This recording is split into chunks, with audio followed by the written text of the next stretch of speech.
Hi guys, today we're going to be reading The Littles Have a Wedding. And to review, we finished chapter 3 when we were at school last.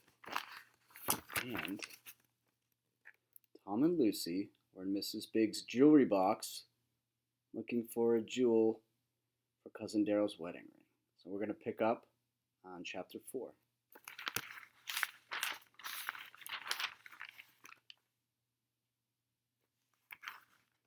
Tom and Lucy ran into the Littles' living room. The door slammed. "Oh," said Granny Little.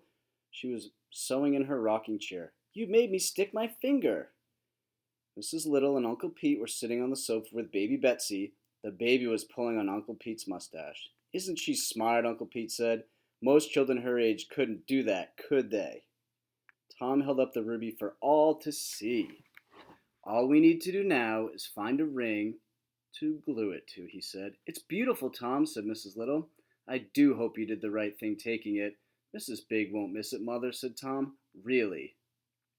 "Wow, it looks wonderful on Della's finger," Lucy said. She began to dance around the room. "We're going to have a wedding. We're going to have a wedding," Granny Little called to Mrs. Little. "Come over, will you, and hold Della's wedding dress up to you.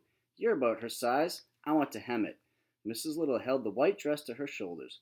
"What a wonderful idea," she said, "to make a wedding dress from this beautiful old ruffle. That's why I saved it when Mrs. Big threw her party dress out. Granny Little said, 'I knew there'd be a wedding around here someday.'" "Where did you and Dad get married, Mother?" Tom said. "In a church down the block," said Mrs. Little. "It was quite a trip. Today was before we could ride places on Hildy the cat. We walked all the way. We were lucky, though. The big people were having 2 weddings that month in the church. We had our pick of which church." "It was a beautiful wedding," Granny Little said, "and you and Will looked every bit as nice as the big bride and groom." Uncle Pete pulled at his mustache. "It would be easier on everybody if Della got married in church. Why does she want a house wedding?" "I've heard that house weddings are beautiful," said Mrs. Little.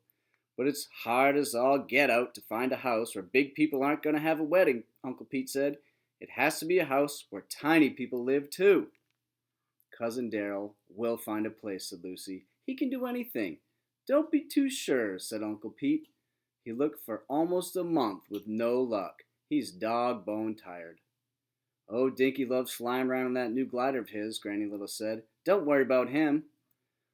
Tom said, "Why don't tiny people have their own ministers and justices of the peace to make marriages? Wouldn't that save a lot of trouble?" "It is a lot of work, Tom," said Mrs. Little, "but most tiny people enjoy that kind of wedding. Usually they have to make a trip someplace in the big valley to get married. Friends are invited, and they get to meet people they wouldn't see otherwise. Friendships are made that last a lifetime." "That's how I met my oldest friend, Zelda Short," Granny Little said. "Oh, am I so looking forward to a house wedding," said Mrs. Little. "I hope it's close by so we can all go." "Where's Della anyway?" Tom said. "On the roof with your father," said Mrs. Little. "Cousin Darrell said he would try to fly by today and tell us if he has found a place for his wedding." "Come on, Lucy," Tom said. "Let's go up and watch." "Tom, what about a ruby ring?" Lucy said. "Shouldn't we be looking for that ring part?"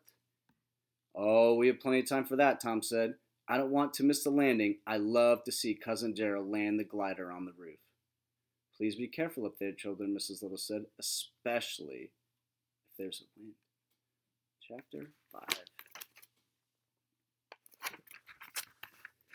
Tom and Lucy got into the tin can elevator that went up to the roof.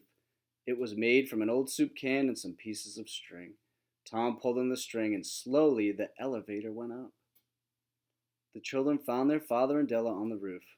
They were standing near the chimney. "Any sign of Cousin Darrell?" asked Tom. Mr. Little shook his head. He pointed to the setting sun. "It's going to be dark soon," he said.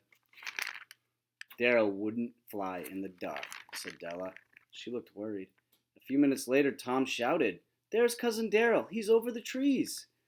Everybody turned to look. Cousin Darrell's glider was riding the wind and coming toward them. It was clearing the trees at the edge of the yard. Just then a car drove into the driveway below. It was Mrs. Big and Henry, back from the amusement park. "Uh-oh," Della said. "What if they see Darrell landing on the roof?" Cousin Daryl's glider was coming straight toward the house. The Big's car was below and ahead of him.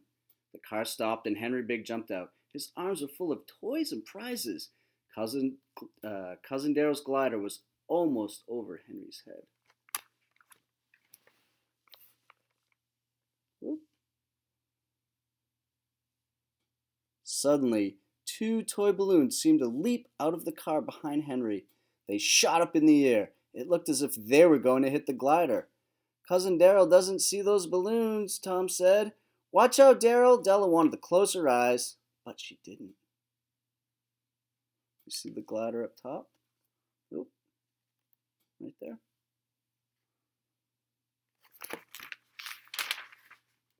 Lucy grabbed her father's hand. At the last moment, Cousin Daryl saw the balloons coming up right in front of him. He grabbed at the controls. The tiny glider zoomed straight up and banked off to one side. The turn was so fast. Oh no, said Della. The glider hung in the air with its nose pointed up. Then it twisted and turned upside down. The glider went into a tailspin. It fell into the branches of a tall lilac bush near the house. Henry Big walked across the yard. The two gas-filled balloons bounced on the ends of long strings tied to Henry's wrists. He ran into the house, pulling the balloons after him. Cousin Darrow climbed out of the glider and onto a branch of the lilac bush. A broken wing of the glider fluttered to the ground. It's kind of hard to see, guys.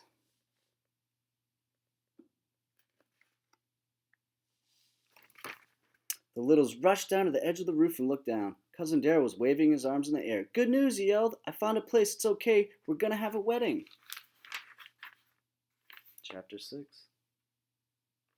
I'll get to that tomorrow. Now remember, guys, if you do your writing, I want you to tell me your favorite part and at least 3 to 4 reasons why it's your favorite part or why not. All right, guys. Talk to you later. Bye.